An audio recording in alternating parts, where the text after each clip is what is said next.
Four का combustion and flame. देखो combustion क्या होता है, यानी कि कोई भी चीज़ कैसे जलती है, फ्लेम वगैरह कैसे क्या वर्क करता है, ये उससे रिलेटेड है। ठीक है, अब देखो व्हाट इज़ कंबशन, कंबशन होता क्या है। तो देखो हम देखते हैं, we find that charcoal burns in air. तो चारकोल जो है वो एयर में बर्न होता है। We know that coal too burns in air producing carbon dioxide, heat and light. तो जो है कोयला है वो भी बर्न होता है एयर की उपस्थिति में और कार्बन डाइऑक्साइड, हीट और लाइट देता है। अब हम बात करते हैं, देखो the chemical process in which a substance reacts with oxygen to give off heat is called a combustion. यानी कि ऐसी चीज़ जो भी जलती है ऑक्सीजन की उपस्थिति में, मतलब ऑक्सीजन कंपलसरी है और उसके बाद वो हीट देती है, उसको ही हम क्या बोलते हैं, कंबशन बोलते हैं। क्लियर है यहाँ तक। The substance that undergoes combustion is said to be combustible, it is called a fuel. यानी कि जो भी चीज़ जलती है ऑक्सीजन की उपस्थिति में और हीट देती है उसको हम फ्यूल भी बोलते हैं। तो फ्यूल हम सब जानते हैं, जैसे पेट्रोल, डीजल, ये सब हो गया। ठीक है, द फ्यूल में बी सॉलिड, लिक्विड और गैस। ठीक है, क्लियर है यहाँ तक। ठीक है, अब हम आगे बढ़ते हैं। जो मेन चीज़ें मैं आपको पूरी क्लियर करा रही हूँ। ठीक है, एक्टिविटी हम देख सकते हैं। ठीक है, अब देखो यहाँ पे हम बात करते हैं आगे।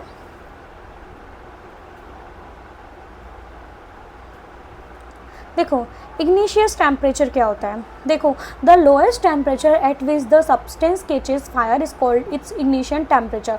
फॉर एग्जांपल, हमने कोई भी माचिस की तीली जलाई।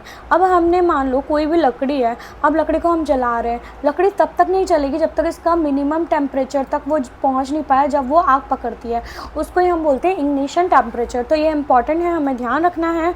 तो कोई भी चीज़ जो जलती है ना वो इग्निशन टेम्परेचर तक आती है।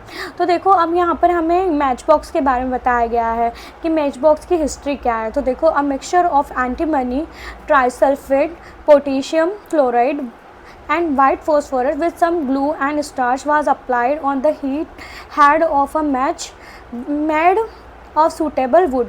तो यही हमारे किसका काम होता है, माचिस की तीली का काम आता है। और जैसे ही फ्रिक्शन लगती है ये जल जाता है और इस तरीके से हमारी माचिस की तीली बनती है। ठीक है, यहाँ तक क्लियर है आप लोगों के। अब यहाँ पर एक एक्टिविटी दी गई है, ये बहुत अच्छी एक्टिविटी है। जैसे हमने क्या करा, पेपर का एक कोन बनाया। तो पेपर का कोन बनाने के बाद उसके अंदर पानी डाला। पानी डालने के बाद अगर अपन ने मोमबत्ती जलाई तो हम देखेंगे कि वो कागज़ नहीं जलेगा। इसके अलावा हम एक और मोमबत्ती लेंगे और एक और कागज़ लेंगे, उसके अंदर पानी नहीं भरेंगे तो वो वाला पेपर आराम से जल जाएगा। ऐसा क्यों होता है, क्योंकि जो आग होती है ना, जैसे हमने आग जलाया तो जो हीट का ट्रांसफ़र हो गया ना, वो ट्रांसफ़र कहाँ हो गया, पानी में हो गया। अब पानी में ट्रांसफ़र होने के बाद में वो कागज़ इनिशियल टेम्परेचर तक नहीं पहुंच पाता, इसलिए कागज़ नहीं जलता। जबकि दूसरी कंडीशन में कागज़ बहुत जल्दी इनिशियल टेम्परेचर तक पहुंच जाता है, तो इस वजह से दूसरी कंडीशन में कागज़ जल जाता है। तो क्लियर है आप लोगों को यहाँ तक। अब हम आगे बढ़ते हैं। देखो यहाँ पर हमारे किसकी बात हो रही है, इनफ्लेमेबल सब्सटेंस क्या होता है। देखो the substance which have very low ignition temperature and can easily catch fire with a flame are called inflammable substance. मतलब ऐसी चीज़ें जो बहुत कम टेम्परेचर पर ही आग पकड़ लेती है, उसको हम इनफ्लेमेबल सब्सटेंस बोलते हैं। तो ये हमें ध्यान रखना है। इसके एग्जाम्पल क्या है, अल्कोहल हो गया, पेट्रोल हो गया, एलपीजी गैस हो गई। इसलिए हमारे घरों में एलपीजी गैस होती है, इसलिए हमें बहुत ध्यानपूर्वक काम करना पड़ता है। ठीक है, यहाँ तक क्लियर हो गया आपको। अब देखो हम कंट्रोल फायर कैसे करते हैं, मतलब हम फायर को कैसे कंट्रोल करते हैं। आग कहीं लग जाए तो हम उसको कैसे कंट्रोल कर सकते हैं। तो अच्छा क्वेश्चन है, चलो हम देखते हैं इसको कैसे कंट्रोल करते हैं। देखो when a fire brigade arrive what does it do, fire brigade क्या करती है। तो देखो यहाँ पे, ठीक है, तो these are fuel air to supply oxygen and heat to raise the temperature of the fuel beyond the initial temperature। तो जैसे ही ऑक्सीजन मिलती है किसी भी फ्यूल को तो वो इसके इनिशियल टेम्परेचर से आगे पहुंच जाता है और आग पकड़ लेता है। Fire can be control by removing one और मोर ऑफ दिस रिक्वायरमेंट्स। तो यानी कि फायर दो चीज़ों से हम हटा सकते हैं, या तो एयर ऑक्सीजन से उसका कॉन्टेक्ट को तोड़ दें या फिर हम उसको इनिशियल टेम्परेचर तक पहुँचने से रोक दें। तो दोनों ही कंडीशन में लकड़ी और मतलब कागज़ होता है, वहाँ पानी का हम यूज़ कर सकते हैं। लेकिन जहाँ पर लकड़ी और कागज़ नहीं है, इलेक्ट्रिकल उपकरणें होती हैं, वहाँ पर हम CO2 का उपयोग करते हैं। CO2 सबसे बेस्ट टाइप का जो फायर एक्सटिंग्विशर होता है। क्यों, क्योंकि ये जो कार्बन डाइऑक्साइड होता है ये ऑक्सीजन से थोड़ा भारी होता है, तो उसके ऊपर ये ब्लैंकेट की तरह लगा देता है ऊपर, कवर कर देता है, जिससे क्या होता है जो फ्यूल है और जो ऑक्सीजन है उसका संपर्क टूट जाता है और क्या होता है कि इजीली वो मतलब आग को हम कंट्रोल कर सकते हैं। The added advantage of CO2 is that in most cases it does not harm the electrical equipment. तो इसमें इलेक्ट्रिकल इक्विपमेंट भी हार्म नहीं होते हैं। ठीक है, यहाँ तक क्लियर है। अब इसके बाद हम बात करते हैं, इसको हम जो CO2 गैस होती है उसको भी मतलब it can be stored at high pressure as a liquid in cylinder. In what form is the LPG stored in the cylinder. देखो LPG भी क्या होती है, जैसे सिलेंडर में भरी जाती है, वैसे ही CO2 को भी क्या किया जाता है, हाई प्रेशर के साथ में अंदर मतलब सिलेंडर में प्रोवाइड किया जाता है और कूल डाउन हो जाती है ये। ठीक है, तो इस तरीके से ये यूज़ में लिया जाता है, तो हमें ध्यान रखना है इसका। अब हम बात करेंगे टाइप्स ऑफ कंबशन। कंबशन कितने टाइप्स का होता है, ठीक है, यहाँ तक आ गया समझ में। तो देखो कंबशन यहाँ पे कौन सा होता है, एक तो रैपिड कंबशन की बात करते हैं। रैपिड कंबशन होता है यहाँ पे कि we find that gas burns rapidly and produce heat. जैसे हम जो भी खाना बनाते हैं गैस पे बनाते हैं, उसको जलाते हैं, वो हीट और लाइट जनरेट करती है। तो इस टाइप के जो वो होते हैं सब्सटेंस, उनको बोला जाता है रैपिड कंबशन, यानी कि जैसे ही गैस ऑन करी जल गया तो उसको रैपिड कंबशन बोलते हैं। आगे समझ में, तो there are substance like phosphorus which burn in air at room temperature. तो ये ऐसे फास्फोरस एक ऐसा ही सब्सटेंस होता है जो कि नॉर्मल रूम में रख देंगे अपन तो भी जल जाएगा। The type of conversion in which a material sudden burst into flame. तो देखो अब दूसरा है स्पॉन्टेनियस कंबशन। स्पॉन्टेनियस कंबशन में क्या होता है कि the type of combustion in which a material suddenly burst, यानी एक तरीके से फूटता है, ठीक है, इनटू फ्लेम, और फ्लेम जनरेट करता है without the application of any apparent cause is called a spontaneously combustion. तो यहाँ तक आप लोगों का क्लियर हो गया। अब इसके बाद बात करते हैं अपन एक्सप्लोजन क्या होता है। ठीक है, तो एक्सप्लोजन होता है यहाँ पर जैसे हम पटाखे वगैरह देखते हैं तो वो एकदम से आवाज़ बहुत ज़्यादा जनरेट करते हैं, तो उसको हम एक्सप्लोजन बोलते हैं। तो देखो we generally have fireworks on festival days. अभी दिवाली पे बहुत सारे पटाखे बनाए जाते हैं, उनको हम एक्सप्लोजन बोलते हैं। Which a cracker is ignited, a sudden reaction takes place with the evolution of heat, light and sound. तो इसमें हीट और लाइट के साथ साउंड भी जनरेट होता है, तो इसको हम बोलते हैं एक्सप्लोजन। तो इसके एग्जांपल है फायर क्रैकर वगैरह। ठीक है, इसके बाद हम बात करते हैं फ्लैम। तो देखो ये हम देख रहे हैं यहाँ पे, देखो ये मोमबत्ती को जला रहे हैं अपन। तो मोमबत्ती को जलाते हैं तो जलाने के बाद में अगर अपन उसके ऊपर कुछ मेटल का रखते हैं तो ब्लैक ब्लैक सब्सटेंस हो जाता है। क्यों होता है? बिकॉज यहाँ पर कार्बन के कुछ पार्टिकल इकट्ठे हो जाते हैं। आगे आपको समझ में। अब इसके बाद हम बात करते हैं, a circular blackish ring is formed on the glass plate slides. It indicates the deposition of unburnt carbon particles present in the luminous zone of flame।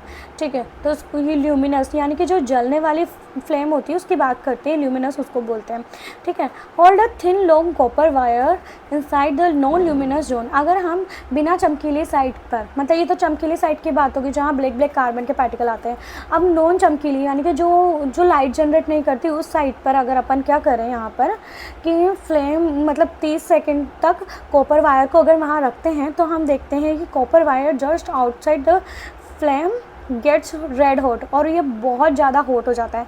इसका मतलब है नॉन ल्यूमिनस जो जोन होता है वो ज़्यादा से ज़्यादा गर्म होता है, हाई टेम्परेचर रखता है। तो देखो ये हमारी मोमबत्ती है। मोमबत्ती में सबसे हॉटेस्ट पार्ट होता है ये बाहर वाला, मॉडरेट होता है बीच वाला, और सबसे कम हॉट होता है अंदर ही अंदर वाला। ठीक है, तो देखो outer zone of complete combustion blue colour का होता है, middle zone of partial combustion yellow colour का होता है, और inner most zone of unburned wax vapour होता है ब्लैक कलर का। ठीक है, यहाँ तक क्लियर है आप लोगों का। अब देखो gold Smith blow the outer most zone of a flame. तो देखो सबसे जो गर्म वाला पार्ट होता है ना बाहर का, वो ही गोल्ड और सिल्वर को पिघलाने में काम में आता है क्योंकि वो सबसे हॉट पार्टिकल होता है, लेकिन वो नॉन ल्यूमिनस होता है। क्लियर है यहाँ तक। अब देखो फ्यूल क्या होता है। फ्यूल होता है जैसे फॉर एग्जांपल हमने देखा है कि वुड, चारकोल, पेट्रोल, केरोसिन, ये सब जो सब्सटेंस होता है इनको फ्यूल बोला जाता है। A good fuel is one which is readily available, it is cheap, it burns easily in air and moderate rate. तो देखो ऐसा फ्यूल जो कि क्या है, सस्ता हो और आराम से बर्न हो जाए और पूरी तरीके से बर्न हो जाए और पॉल्यूशन ना करें, उसको ही हम बोलते हैं गुड फ्यूल या आइडियल फ्यूल। लेकिन एक्चुअल में आइडियल फ्यूल जैसे कोई भी चीज़ नहीं होती है, तो हम ऐसी चीज़ का यूज़ करते हैं जो कम से कम पॉल्यूशन करे, तो उसको ही हम आइडियल फ्यूल बोल सकते हैं। और फ्यूल एफिशिएंसी क्या होती है, तो देखो यहाँ पे, तो ये हमारा इंपॉर्टेंट है fuel efficiency. The amount of heat energy produce on complete combustion of 1 kg of a fuel. For example जैसे पेट्रोल है, पेट्रोल एक फ्यूल है, तो उसका 1 kg को जलाने पे हमें जो अमाउंट ऑफ हीट एनर्जी मिलती है उसको ही हम बोलेंगे कैलोरीफिक वैल्यू। ठीक है, the calorific value of a fuel is expressed in a unit called kilo joule पर केजी। तो ये बहुत इंपॉर्टेंट है, हमें ध्यान रखना है। तो हम किसी भी फ्यूल की ये निकाल सकते हैं वैल्यू। ठीक है, तो ये टेबल में भी दिया हुआ है, आप देख सकते हैं, यहाँ पे स्क्रीनशॉट भी ले सकते हैं। ठीक है, तो इसके बाद हम बात करें burning of fuels leads to harmful products. तो देखो कोई भी फ्यूल को अगर जब अपन जलाते हैं तो हमें बहुत हार्मफुल चीज़ें मिलती है। For example carbon fuels like wood, coal, petroleum release unburnt carbon particles. These particles are dangerous pollutants causing respiratory disease। देखो बहुत सारे कार्बन वाले जो जितनी भी चीज़ें हम जलाते हैं फ्यूल को, तो उसमें कार्बन पार्टिकल निकलता ही निकलता है। ठीक है, तो वो पॉल्यूशन भी क्रिएट करता है, रेस्पिरेटरी डिजीज़ भी देता है और अस्थमा वगैरह भी प्रॉब्लम कर सकता है। Incomplete combustion of these fuels gives carbon monoxide gas. अगर अपन इसको पूरी तरीके से नहीं जलाएंगे तो ये कार्बन मोनोऑक्साइड गैस देती है। It is a very poisonous gas, ये एक तरीके से जहरीली गैस है। It is dangerous to burn coal in a close room. अगर तुम बंद कमरे में कार्बन को जलाओगे, यानी कि अगर तुम अंगीठी जला रहे हो बंद कमरे में, तो तुम मर भी सकते हो, क्योंकि वहाँ लिमिटेड अमाउंट ऑफ ऑक्सीजन में कार्बन मोनोऑक्साइड गैस बनती है, जो कि एक तरीके से पॉइजनस गैस है। अब इसके बाद थर्ड नंबर पे है combustion of most fuels release carbon dioxide in the environment. Increase concentration of carbon dioxide in the air is believed to cause global warming. देखो ज़रूरत से ज़्यादा अगर अपन किसी चीज़ को जलाते हैं तो कार्बन डाइऑक्साइड को इंक्रीज़ करता है, और वो इंक्रीज़ होने के बहुत ज़्यादा कार्बन डाइऑक्साइड इंक्रीज़ होने से ग्लोबल वार्मिंग होती है। ठीक है, इसके बाद फोर्थ है burning of coal and diesel release sulphur dioxide. अगर अपन कोल को ज़्यादा मात्रा में जलाते हैं तो सल्फर डाइऑक्साइड बनता है। It is an extremely suffocating और कॉरोसिव गैस, यानी कि बहुत खतरनाक गैस बनती है। Petrol engine give of gaseous oxides of nitrogen. और जो पेट्रोल इंजन है वो नाइट्रोजन के ऑक्साइड देता है, जैसे NO2, oxide of sulphur and nitrogen, जैसे NO2 और SO2, ये सब पानी के साथ मिलकर एक तरीके से एसिड रेन बनाते हैं, जो कि हमारी क्रॉप्स को भी नुकसान पहुंचाता है, बिल्डिंग्स को भी और सोइल को भी नुकसान पहुंचाते हैं। ठीक है, द यूजेस ऑफ डीजल और petrol as a fuel in automobiles is being replaced by CNG। ठीक है, CNG एक अच्छा ऑप्शन है। Products in very small amount, CNG is a clean fuel. ठीक है, इसके बाद हम देखते हैं ये सारे क्वेश्चंस हैं। तो देखो फ्रेंड्स, अगर आपको इन क्वेश्चंस में कुछ भी डाउट आता है तो आप मुझे कमेंट कर सकते हैं, और अगर आपको ये वीडियो पसंद आता है प्लीज़ इसे लाइक, शेयर एंड सब्सक्राइब जरूर कीजिए, बेल आइकन को जरूर दबाइए। Thank you.